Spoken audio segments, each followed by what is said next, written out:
Hi, I'm Nicole and welcome to episode 26 of the Nicole Stitches podcast. I am a left-handed crocheter, a knitter, and general crafter coming to you from Northern Virginia, where I work and live with my fiance and our cat, Webster. You can keep up with me on Instagram at NSP Designs, on Ravelry as she writes things, on Pinterest at NSP Designs, and in my Etsy shop where I make and sell handmade project bags, notions pouches, and other fiber accessories, as well as original crochet pattern designs. There is a Ravelry group for the podcast, which you can find linked in the description below. I know a couple people have reached out to me. They had trouble getting the link to work for them last week, or they just couldn't find the podcast, so I double-checked the link. I put a new one there. I made sure that it works, so please join us in the group. That's where you can find a Q&A thread if you have questions for me, a Get to Know Us thread, and monthly pattern giveaways. All that out of the way, you may have noticed I have some new additions to my backdrop. I have gotten some festive lighting. It is now the holiday season. I am one of those people who does not like to get into Christmas until Thanksgiving has passed. I like my holidays to have their time. I like to enjoy Halloween, and then I like to enjoy Thanksgiving, and then it's Christmas time. And so it is now Christmas time. We've had Thanksgiving and it's time for Christmas. Actually, right after I finish recording this, Adam and I are going to go and get our Christmas tree, and then we'll probably take some time to set it up within the next couple days. I have some ornaments that I brought back with me from my mom's where I was for the holiday, and Adam has some ornaments that he will be getting soon. His sister is kind of carrying them to him from his family home. It's all of his like sentimental ornaments that he's had from childhood and all that good stuff. They will be going on our tree this year, and we also have a couple new ones this year that I grabbed for us. I will be sharing all of that with you guys because I am, if you missed my episode last week or some of my posts on Instagram, I'm doing Vlogmas. So if you are unfamiliar with Vlogmas, which if you're a regular knitting podcast viewer, I'm sure you know what that is, but just in case, Vlogmas is where we individuals who create YouTube content, and I think some people also are doing it on IGTV or did it in their Instagram stories last year. I kind of did my own version in my Instagram stories last year.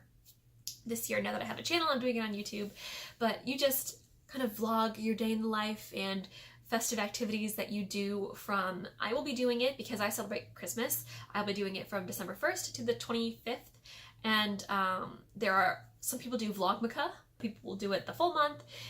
It kind of depends on everyone's preferences and their tastes and what they celebrate for the holiday. So because I do Christmas, I celebrate Christmas, I will be doing from the 1st to the 25th to the best of my abilities. I may need to consolidate a few days into one here and there. I may need to miss a day. And I am giving myself that pass to do that. But I did want to share with you that it is happening. And if you enjoy Vlogmas, please stay tuned with me because I'll be vlogging as much as I can and posting regularly, hopefully every day, but there might be a couple of days I need to, again, miss or combine, but I will be trying to be as consistent as I possibly can. And they're not going to be, they shouldn't be like full episode length videos. I think that they'll just be like little snippets, something that's quick and enjoyable to watch, and along with all the other Vlogmas posts that will be going up. I've seen quite a few other podcasters saying that they're going to participate this year, and I am really looking forward to it. Anyway, I am actually drinking a Republic of Tea called, I think this is their Cupcake line of teas. It is gingerbread, and I think it is rooibos tea with cinnamon and cardamom. I think that's what this one is. I might have gone a little bit buck wild in acquiring some holiday, like seasonal teas. We have a Wegmans near us, and we've made a couple trips there, and I have always heard good things about Republic of Tea, but I've never seen it out in the wild, really. I know that they do sell in some places, but it's not super common, I don't think. And we happened to go to this Wegmans, it's not our regular grocery store, and we turned a corner, and I saw on an end cap all of these festive seasonal teas. I saw Celestial Seasonings tea, and some Bigelow, and Tezo, and Stash, and Republic of Tea, and I got a little excited. And across these 2 trips to Wegmans, I think I bought like 7 new teas. So, I am well stocked with tea for the season, and they're all the seasonal flavors. My favorite so far is the Celestial Seasonings Sugar Cookie Sleigh Ride, I think it's called. That is good. That actually tastes like a sugar cookie. It's kind of amazing. But I also really like this one, and I also like the Stash Chai that I got. it's pretty good. I do love me a chai latte when I am out and about at a fancy coffee location, so it's nice to have a chai tea in my home as well. And that's what I'm drinking. So all of this chatter is taken care of. I think that's all I have for you now. I hope you had a great holiday weekend this past weekend, if Thanksgiving is something that you celebrate. I hope you had a lovely time. And if it was not a holiday that you celebrate, I hope you had a good weekend anyway. Thank you for choosing to spend some time with me. If you're new here, hello and welcome. I hope you enjoy the video. If you're a return viewer, thanks for coming back. And I'm gonna get started. I have a finished object for you, and I have a new start and some whips, and it's just gonna be very yarny today. As I usually do with my finished objects, I'm going to open with this week's finished object. You probably know what it is if you caught my video last week. It is my avocado sweater. I am done. I have been working on this for a while now, probably like 2 months maybe. I've been working on it for a bit. This is a gift knit for my best friend, Rachel. She's also my maid of honor in my wedding next year.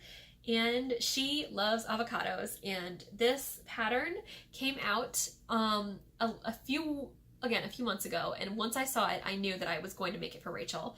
And it is her Christmas gift, and I'm so pleased. After I kind of was feeling a little bit, it was getting a little bit tedious because it's a bottom-up sweater. You knit the body, and then you knit the sleeves separately, and you attach it all, and you then work it together. And I think I just enjoy working for colorwork sweaters, which are basically all I've made at this point. For colorwork sweaters, I think I just like top down better because you can do the fun part immediately, and then after that you can just cruise, which I did that with the Tecumseh. The Tecumseh by Boyland Knitworks is a top down colorwork pattern, and then I knit the Spotlight by Tin Can Knits, which is a bottom up colorwork pattern, and actually Chelsea from Legacy Fiber Arts just knit one in 2 colors. I knit mine in 4 colors. Hers was 2, and hers was very cool, and it kind of made me want to knit a 2-color version, but I need to have some control. So for now, I'm not going to do it, but like maybe one day. That one was bottom up, and this one is bottom up. And for both of them, this and the Spotlight, I love them. I love the finished product, and I'm really happy with them, but it just definitely felt slower and more tedious than my Tecumseh did. So I don't regret doing this. I'm really, really happy with it. I know Rachel, she loves it already, but I know she's gonna love it. I really hope it fits her. I'm just gonna be anxious about that until she puts it on. But it's all done, washed, and blocked, and I learned a new technique with this. On the Spotlight sweater, when you close up the armholes, you Kitchener them together, or that's what the pattern says to do. And on this sweater, you use the 3-needle bind off, which was something I'd never done before, and I loved it so much. I think that this looks much nicer and neater than my Spotlight armpits did. You gotta love a good, neat armpit, And yeah, I like that a lot better. I thought it was a lot more intuitive for me, a lot faster, a lot easier, and I'm a lot more pleased with the way that looks as a finished product. I have a few more ends to weave in on the inside from the color work, but I wanted to leave, I don't know if this actually makes a difference, I've kind of made it up, but I thought that it might help my color work to relax and open up a bit. I was a little bit worried, I talked about this last week, I was a little bit worried that it was tight and a little puckery. I know that's normal for color work, but it seemed a little bit tighter than my normal color work gauge, and I was just a little bit concerned. And I thought that it might help my stitches to open and relax more if I waited to weave in my color work ends until it had blocked.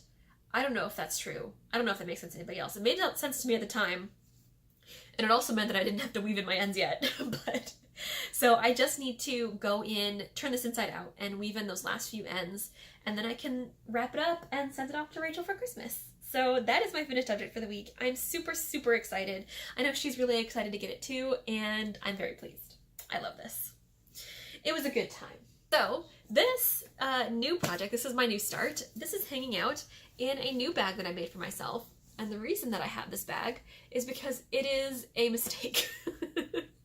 This is my Kittens and Mittens fabric.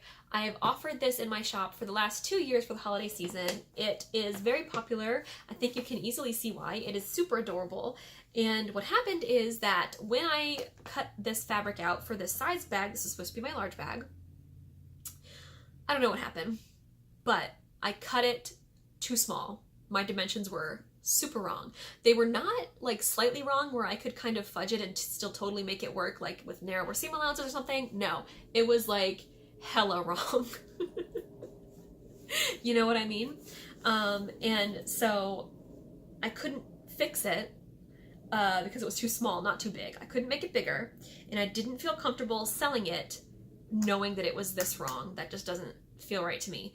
And to be frank, I wanted a bag in this fabric anyway. So this is mine now. And I have kept it. So this is my holiday knitting bag. And on it are some amazing holiday cat pins. I hope I can get a good shot of these. These are by Danielle V Designs. And they are a gingerbread kitty, a snowman kitty, and a kitty on a sleigh. And they're the best things I've ever seen in my entire life. I really like this guy because it just looks like Webster on a sleigh. Is he on skis? He's on a sleigh. It's like little Webster.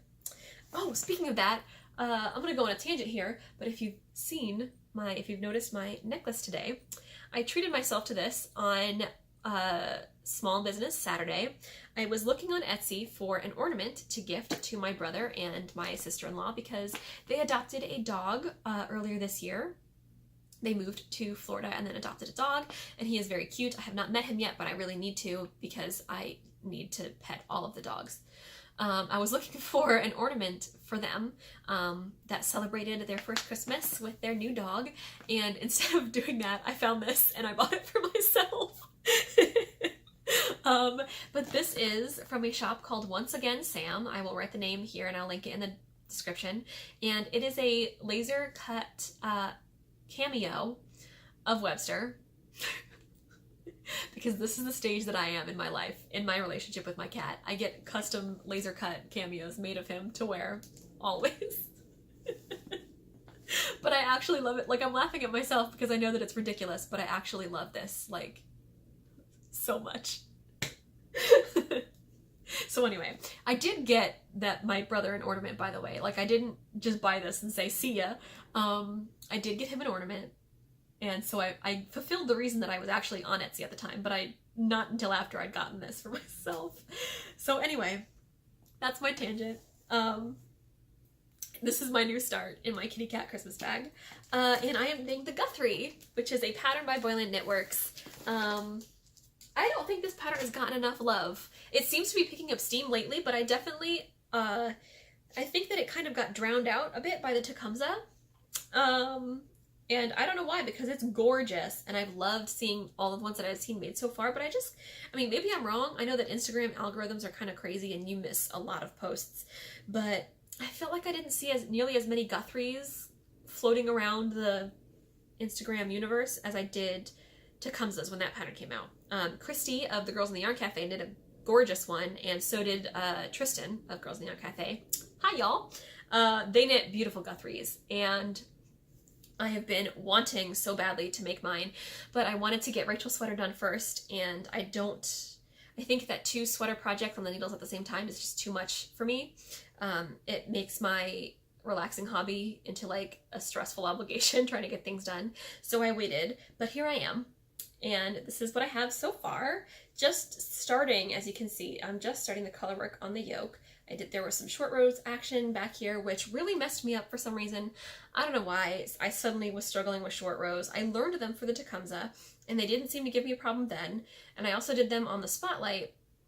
There were none on the Avocado sweater.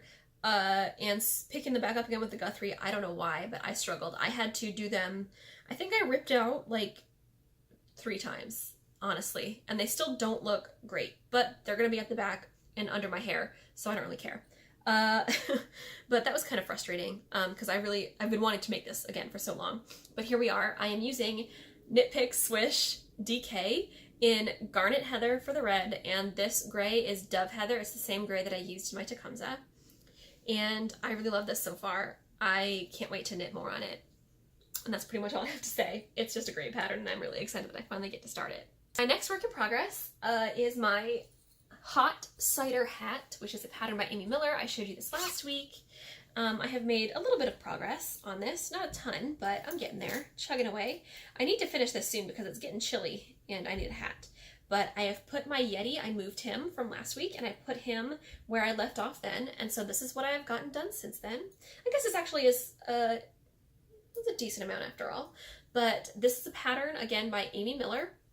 And I'm making this in KnitPicks City Tweed DK in the color Lemon Curd. This is so soft and lovely to work with. I really like the tweed and the cables, and this is just a really pretty color. I really like yellow, and I really like how this is turning out. So I am getting better at my cable chart reading. I was a little intimidated at first because I'd never read really a cable chart before, but I've actually gotten pretty intuitive with the pattern. I don't think I really need the chart anymore, if I'm honest. I just kind of, I mean, I've gotten far enough, obviously. I've gotten probably almost 6 inches of this is more like 4 inches of the cable pattern. I'm easily to the point where I can read my stitches and see what I'm supposed to be doing. So really, I think I keep the chart in my bag more as a comfort than actually out of necessity. And I'm really enjoying this. This is really cute. I actually, I could see myself making this as a gift knit for someone. I think to a non-knitter, this might sound like a little bit uppity or something, but I think to a non-knitter, the amount of textured stitches like here and the cabling would look like very impressive and labor intensive. And I say that because before I started making this, I thought it looked labor intensive and like intimidating and impressive. And I think that to a recipient who was appropriately knit-worthy, they would really appreciate it. So it's a deceptively easy pattern, actually, and it works up nicely, it works up quick, and that's what I think. I think those are some vital elements to a gift knit. Looks impressive, is actually easy, will be appreciated by the recipient.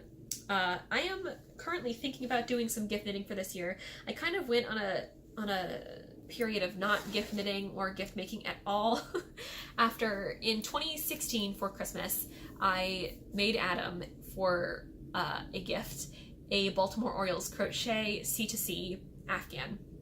A C2C Afghan is where you start at one corner with like one little square of 3 stitches, and then you work diagonally upward, and then you get to your halfway point, which is the widest point of the blanket, and then you start to decrease, and you decrease all the way to the other corner where you stop again with with one square of stitches. It's very fun, it's a very fast method, and generally you work from a chart. A lot of people use it to make a picture on a blanket, kind of like doing color work. And I was working from a chart, and there was some sort of issue. To be fair, I didn't check my gauge, but also I think that there was a conversion issue because the pattern I worked from gave measurements that were metric, and there was an issue, I think, in converting them properly to like inches and centimeters as opposed to metric measure. Well, centimeters are okay, whatever. There was an issue in converting the measurements properly, and I don't know what else, but it ended up being a really huge undertaking. It ended up being, this blanket actually measures about 10 feet by 11 feet. If I can think of it, if I can find it, I will put a picture here of the blanket on the floor with me on it for scale, and it's gigantic. And it took me months and months and months, well past Christmas. And after that was also a season where I did a couple other gift projects where it was basically a period of time where everything that I crafted and worked on I gave away as a gift to somebody. And it's not that I regret doing that, because they brought a lot of joy to the people who received those gifts, and it gave me joy to see them so happy, because most of the people in my life fortunately are make-worthy, they're knit-worthy, crochet-worthy, what have you. But it just kind of, I wasn't keeping anything that I was working on, and it kind of burned me out a little bit. So I've been on a period of not gift making very much. I've done a few things, you've seen them here on the podcast, I've shown you, but I've mostly focused on selfish making, which I don't really like that term, just making for myself. But I think there have been some really cute patterns that have come out recently. Christy, again, of Girls in the Yarn Cafe and Yarn Cafe Creations, just released a really cute hat pattern. I think it's called the Butterbeer Beret, or maybe the Butterbeer Beanie. That's a DK pattern, I think, and it's really cute, and I think it would be a great gift knit. My friend Amanda of Little Bitty Delights just released a knit pattern that is super cute, and I'm tempted. I might see if I can work up a couple of these things as little stocking stuffer gift knits for some people for this Christmas, but we'll see where I am. But anyway, if you're looking for a cute hat that is a gift knit that will look much more impressive than it actually is in terms of labor intensity, I think that hot cider is a great choice. And my last work in progress that I'm going to show you, I have a cross stitch that I've been working on occasionally. I've told you about it. It's a Darth Vader for my brother. gift making. It's in timeout. I haven't worked on it in a week. We had a fight because I did a lot of stitching in the wrong color. I talked about this last week, but it's in timeout, so I haven't touched it. My last knitting work in progress for this week is my wedding shawl, which is the Summertide shawl by Helen Stewart of Curious Handmade. And I am making this with KnitPicks Aristo in just the bare yarn base. They don't sell it, to my knowledge, in any dyed colors. You can only get the bare yarn. And this is where I am. I actually have not worked on this at all this week either, but I didn't have this started 2 weeks ago, last time I was here, and last week when I was podcasting from my mom's house, I did not have this with me. So this is actually the first time you're seeing this. Small beginnings, but again, I'm using 2 strands of this held together because Aristo is lace weight, and this is a fingering weight pattern, and I wanted my shawl to be a little more substantial anyway, and I didn't want to have to knit with lace weight yarn. But this is where I am. Now that I have some needles freed up, I think I'm going to, yeah, these are 6s. I now have my metal 6s, my Xiaogus, freed up, and I think I'm going to knit this onto the metal needles just to make it go a little faster. I'm just not huge on metal, wood needles in general for knitting. I know some people love them, but I keep them around for traveling as a just-in-case thing for my carry-on, but other than that, I just prefer metal needles overall. But that's my wedding shawl. I'm not hibernating this. I do love it. I do want to work on it. And now that I've handled it for a few minutes and felt that squishy, super soft, cozy yarn, it makes me want to work on it for a while. So maybe I will. We'll see. But those are all my works in progress and my finished object that I had to share with you. Before I go, I did want to share a couple of things that came in the mail for me this week. You may know, if you are on Instagram, knitting Instagram specifically, there has been a little period going around of get your yarn wishes granted. This is something that I've participated in for, I think this is only the 2nd year that I knew about it, but it seems like it's been going on for a few years now, and basically you just make a post with your yarn wish. So you wish for a yarn from a certain indie dyer, or a yarn of a certain color, or patterns from your Ravelry library, or a project bag, and someone else searching the hashtag can find your post and decide to grant your wish and send you something. So I might have talked about this in an episode a little bit ago. I honestly can't remember, so I'm sorry if I'm bringing it up again. But a couple of things have arrived that were yarn wishes I made, and I wanted to share them with you now. This came from me today, actually. This is a skein. I had wished for a skein of indie dyed yarn, and Tanya of Cornbread and Honey granted my wish. So she sent me this. She is a yarn dyer. I had been following her for a bit on Instagram anyway and loved her yarn, and she offered to send me this. So this is her DK base. It's 75% superwash merino, 25% nylon, 246 yards, and the color is cranberry relish, and I love this. This is exactly my color scheme. My favorite color is red, and my second favorite color is yellow, and there's a little bit of yellow, more like orangey happening in here, but there's a little bit of yellow, and this is lovely. This is perfect and gorgeous. Thank you so much, Tanya. And then I already mentioned my friend Amanda of Little Bitty Delights. I have shown her progress keepers on this podcast before, and she just released a new pattern design, so go check out all of her stuff. She's a super nice lady. I wished for some Simply Serving stitch markers because I have quite a few Little Bitty Delights progress keepers at this point, and I have some from a shop called Pitter Patter Polymer as well, but I've been wanting to collect some more Simply Serving progress keepers. They are quite popular, and she does a great job. And Amanda of Little Bitty Delights offered to send me some Simply Serving stitch markers, which was super nice, and I think that that kind of speaks to the nature of our fiber community as a whole. Obviously, they are both very talented people, and they don't make the same thing in terms of like style or like art style or design of their products, but when you boil it down, they're essentially making the same thing, which is stitch markers and progress keepers. But they are, I mean, supportive of one another, and that's something that I see over and over again. Indie dyers buy from other indie dyers, progress keeper makers buy from other progress keeper makers and share what they get with each other. And I don't think that's something that you see a lot in other industries or fields. I feel like a lot of the time there's this sense that you need to protect what you make and not give your money to your competition, but that is something that I think our community is so generous with and super nice. And Amanda offered to send me some Simply Serving markers, which was amazing. And she sent me 4 of them, which was way more than I was expecting or hoping for. So thank you so much, Amanda. But she sent me this little rainbow cloud baby, which is so cute. This little, I think it's supposed to be a little bear, in a teacup. So cute. And then she sent me these 2, which it was really funny. I talked to her a little bit about this when she sent them to me. I'm just keeping them in this little tin for safekeeping. But she sent me this gnome, which has a sunflower on his hat. I don't know how well you'll be able to see that. But I thought this was funny that she sent this to me because I have a joke with my matron of honor, who's one of my best friends, and Adam's sister. I was invited to her birthday party once, very early on in our friendship, and I didn't really know what to give her as a gift. And I was kind of just wandering through a store and I saw a candle shaped like a gnome, and it was so strange and so ugly that I decided that that was what I needed to give her to my new friend for her birthday. So I did, and she still has it. She got a big kick out of it. It's in her kitchen to this day. And now we just have this joke where I try to give her gnome gifts as often as I can. I've given her socks. I think I've given her stickers. I've just, little tchotchke things that are gnomes. And I always send her pictures of gnomes when I find them out shopping or whatever. So I thought it was really funny that Amanda, not knowing this story, obviously, sent me a little gnome. And it has a little sunflower on its hat, which I thought was cool because those are my favorite flower. And they're going to be in our wedding flowers. And I thought that was such a funny little coincidence. And then she sent me also a cardinal, which is super cute.